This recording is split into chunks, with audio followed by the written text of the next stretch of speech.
Surprise parcel, সত্যি সারপ্রাইজই হয়ে গেলাম। আমি জানতাম না আজকে আমার নামে একটা পার্সেল আসছে। হঠাৎই ফোন আসলো, তারপরে বরের কাছে বললাম, ও বললো হ্যাঁ ছোট্ট একটা জিনিস আছে। বাড়িতে এসে দেখি তার মেয়ের জন্য সে একটা হেলমেট পাঠিয়েছে যাতে সে পড়ে না যায়।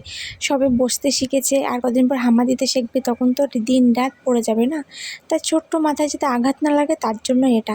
বাবার জীবনে আর কত কিছু দেখবো, বাবারে বাবা।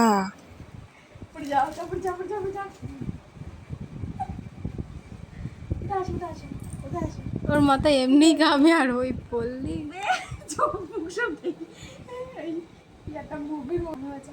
আমিও তো মাঝে মধ্যে পড়ে যাই, কিন্তু লাগছে না। আমিও মাঝে মধ্যে পড়ে যাই।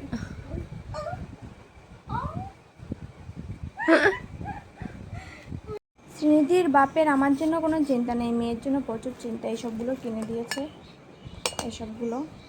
চলো আম খাওয়াবো আজকে এটাতে। আমাদের জল ভরেছি,